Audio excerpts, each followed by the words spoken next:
بعد امام حاکم این حدیث را روایت کردند و گفتند که حدیث ابن عباس را کفر دون کفر را در آخرش گفتند که هذا حدیث صحیح الاسناد ولم یخرجه.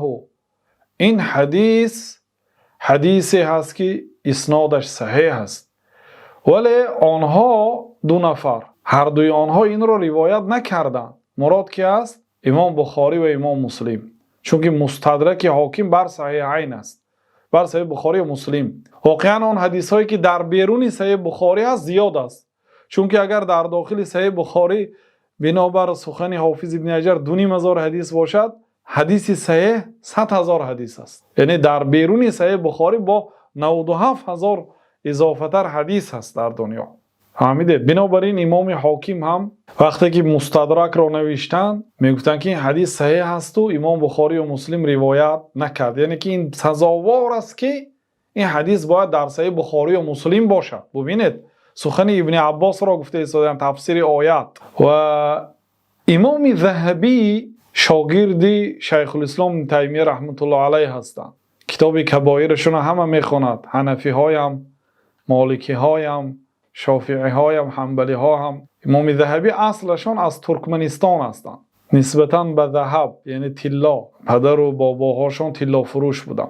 تعلیق الذهبی فی التلخیص، امام ذهبی به همین مستدرک حاکم تعلیق می نویستند. یعنی بعضی حدیث هایی که امام حاکم میگوید که این حدیث صحیح است لیکن امام بخاری و مسلم در صحیح بخاری و مسلم روایت نکرد، گفتگر امام ذهبی میگن که این حدیث ضعیف است، میگن تعلیق میکنن. حاکم صحیح گفت، ذهبی میگن که نه این حدیث ضعیف است. امام ذهبی واقعا متمکن در علم حدیث و در علم رجال هستند و بسیار شخصی معتدل و عالم عادل هستند. وقتی که به کتاب بزرگشان سیر اعلام نبلا اگر نگاه کنید، به هر یک آدم به قدر عدالت سخن کردند.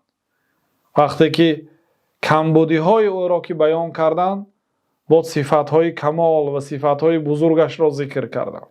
عجایب با عدل و عدالت با تمام علمای مذاهب سخن میکردن رحمت الله علیه. یعنی در این کتابشون به حاکم تعلیق می نویسن. گاه میگن که واقعا راست گفت حاکم، با گاه میگن که امام حاکم این حدیث را امام بخاری روایت نکرد، میگن لیکن اون حدیث در صحیح بخاری هست. فقط که امام بخاری از نازکی فقهشون و علمشون بعضی حدیث ها را در یک جای های روایت میکنن که انسان فکر نمیکند که این حدیث برای چی در این کتاب روایت کرده است. در موان خودش روایت نمیکرده. این کتاب حدیث وقتی که میخونید ظاهری حدیث درباره طهارت است، امام حاکم کتاب طهارت صحیح بخاری میگوید که نیست گفته حکم میکند. حالا که وای کتاب درباره طلاق است، مثلا در کتاب طلاق است یا در کتاب عقیده است یا در کتاب توحید است یا در کتاب فرشته است، امام بخاری به یک نازکی همین حدیث گرفتن در اونجا روایت کردن. فقه امام بخاری عجیب است. بعد امام ذهبی یعنی تعلیق میکردن که آخر این حدیث هست در صحیح بخاری. خلاصه ذهبی چی گفتن به این حکم حاکم؟ حاکم گفتن که این حدیث صحیح هست ولی امام بخاری و مسلم روایت نکرد. امام ذهبی تعلیق کرد گفتن که صحیحون، یعنی حدیث واقعا صحیح هست گفتن.